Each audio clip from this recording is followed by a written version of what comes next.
Cine a zis că e ușor să rătăcești în lumea lor? Pașii tăi te duc acasă când rănile dor.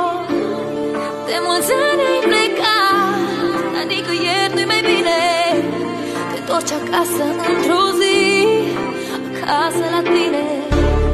De mulți ani ai plecat, dar nicăieri nu-i mai bine.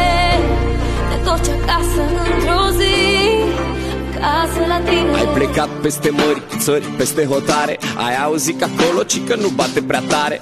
Vântul în buzunare, n-au probleme financiare. Dar cine știa să zică ție cât de tare doare când ești iar în aeroport, lași în spate tot. Zâmbești să nu vadă ai tăi când tine urli nu mai pot. Dacă totul merge cum ai plănuit, pui bani pe bani și te întorci acasă fericit în 2-3 ani. Că inima ta știe drumul spre visele înalte, se ating în timp muncind, nu peste noapte. Da, da, când restul zic că nu se poate, tu ai 3 locuri de muncă și chiar te pricepi la toate. Și cine a zis că e ușor să cauți un viitor când rătăcești în lumea lor și ți-e dor? Același gol încă te apasă, inima zâmbește, într-o zi te întorci acasă. De mulți ani ai plecat,